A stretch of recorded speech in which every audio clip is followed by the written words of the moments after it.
frente al objeto mismo de la ley. Por eso nosotros, en nuestra propuesta alterna, que explicaré más adelante, lo primero que hacemos es aclarar el objeto de esta ley.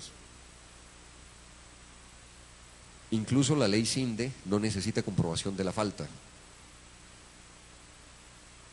Y además generan una lista negra para bloqueos internacionales.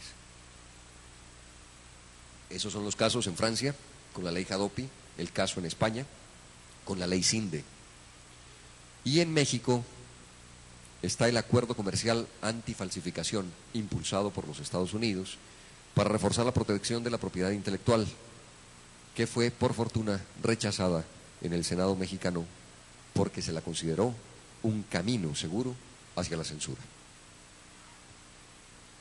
Así es que en el legislativo mexicano, una iniciativa como la que se pretende acá, que ya pasó el primer debate y que prende todavía las alarmas y que genera tantas inquietudes muy poco oídas por los ponentes de esta ley, ellos nos dicen que fue participativo, que hicieron 5 foros,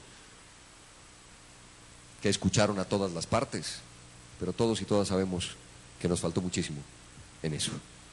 Todavía tienen tiempo, sería bueno, y más si podemos hacer un ejercicio de juntar estas ya 2 propuestas.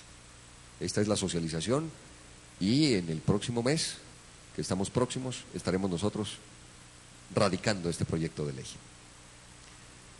Algunas razones planteadas por los mexicanos en el Parlamento frente a esto del acta. Yo creo que era una concepción ya de país, cómo se miraba México frente a Internet y frente al mundo. Primero, que limitaba el acceso a Internet. Segundo, que alejaba a México de la inserción de la sociedad en la información y del conocimiento. Y que supone una restricción a la libertad de neutralidad, lo que pone en riesgo el desarrollo del legítimo comercio electrónico, la creatividad digital y la difusión cultural. Fueron los principales argumentos por los que el Senado de México rechazó esta iniciativa. Así es que en el mundo no han dado resultado estas iniciativas legislativas, 2 ya aplicándose, Francia y España, esta parada en México, que serían el primer argumento, digamos, político que podemos expresar de por qué estamos en contra de la ley Lleras. El segundo es que aquí incluso se reconoció por parte del gobierno que esta ley tenía que aprobarse en el Congreso de la República porque hacía parte de una arandela más de exigencias del Tratado de Libre Comercio de Estados Unidos. Y hemos averiguado, indagado por todos lados y se contradice lo que dice la propia ley con lo que dice el Tratado de Libre Comercio con Estados Unidos. En el TLC se establece la necesidad de un debido proceso y los fundamentos del propio sistema legal de cada país, cosa que, ya explicamos, no existe para nosotros en la ley Lleras. Y además establece ese TLC que los titulares de los derechos de autor tendrán a su disposición procedimientos judiciales. Es decir, eso ya estaría resuelto por el TLC.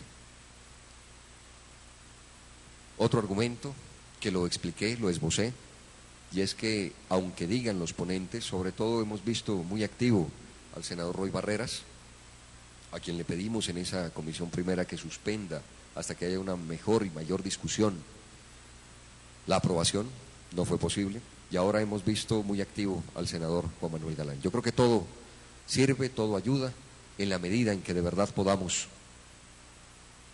difundir esta iniciativa de la mejor manera entre todos los colombianos y colombianas. Pero acá no se realizó un proceso de concertación amplio, se plantearon algunas modificaciones, pero sabemos, y aquí hay gente que lo va a manifestar también, no se han recogido de la mejor manera, aunque sabemos ha habido cambios y también hay que reconocerlo.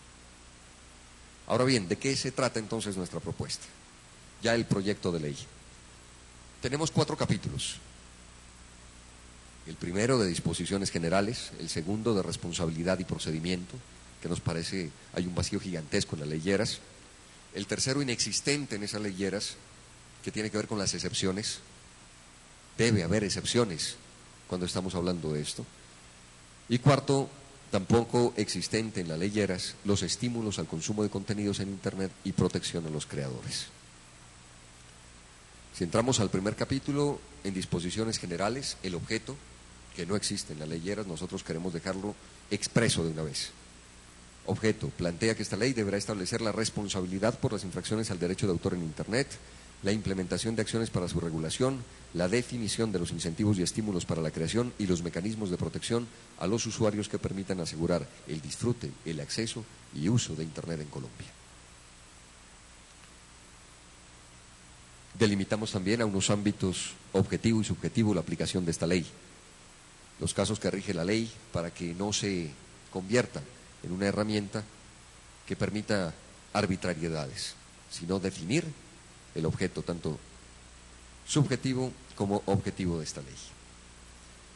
Nos propusimos, así lo hicimos, está planteado, ha sido también parte de las discusiones, poner un glosario en la ley, que sugiere algo muy elemental, pero que nosotros creemos importante para aplicar efectivamente el contenido de la ley. Y allí hacemos claridad en que se hace de manera explicativa, si se quiere, este glosario, pues y que cambiará de acuerdo a cómo se modifique este lenguaje, digamos. Y ese glosario nos parece válido para entender todo el conjunto de la ley. Luego viene algo importante de nuestra propuesta, que sí es un aporte, y lo dije, no existe en la ley Lleras. La responsabilidad y el procedimiento que se debe seguir, quién actúa, de qué manera lo hace, cómo lo hace, frente a posibles infractores de los derechos de autor. Ese es nuestro segundo capítulo, la responsabilidad y procedimiento.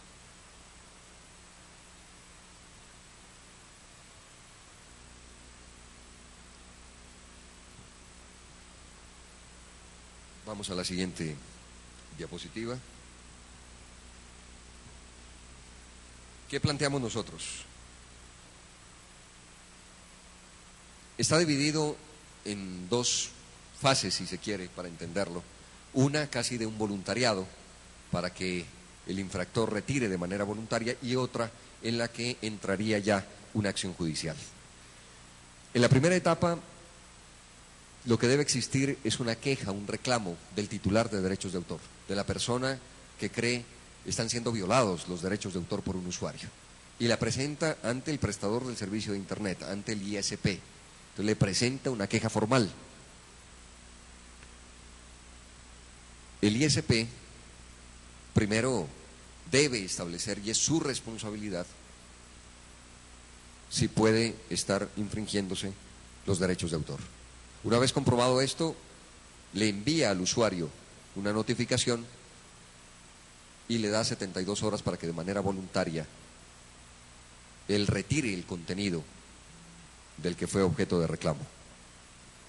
Allí podría terminar esta etapa, que como ven no es judicial, es voluntaria.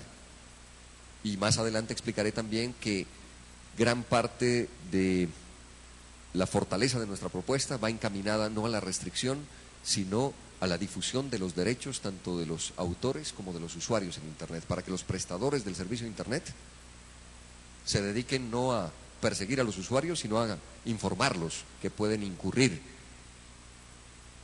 en acciones de violación a los derechos de autor. Porque el propio Juan Sebastián Aragón, en esa charla que les cuento, me decía, pues yo al inicio de todo esto era feliz cuando me mostraban páginas en Internet y podía bajar películas y bajaba música y hacía todo, pues porque me parecía hasta natural hacerlo. No hay suficiente difusión ni conocimiento de eso. Entonces, en este paso voluntario podría terminar el proceso. Si se insiste en el asunto, el titular, el que reclama sus derechos de autor, puede acudir directamente a un juez capacitado en el tema para pedir acciones judiciales frente al usuario. También lo podría hacer la ISP, es decir, el prestador de Internet, del servicio de Internet, si recibe 3 quejas frente al mismo usuario, puede ir directamente al juez. Es la propuesta. Llegaríamos al juez por 2 vías entonces. Por la vía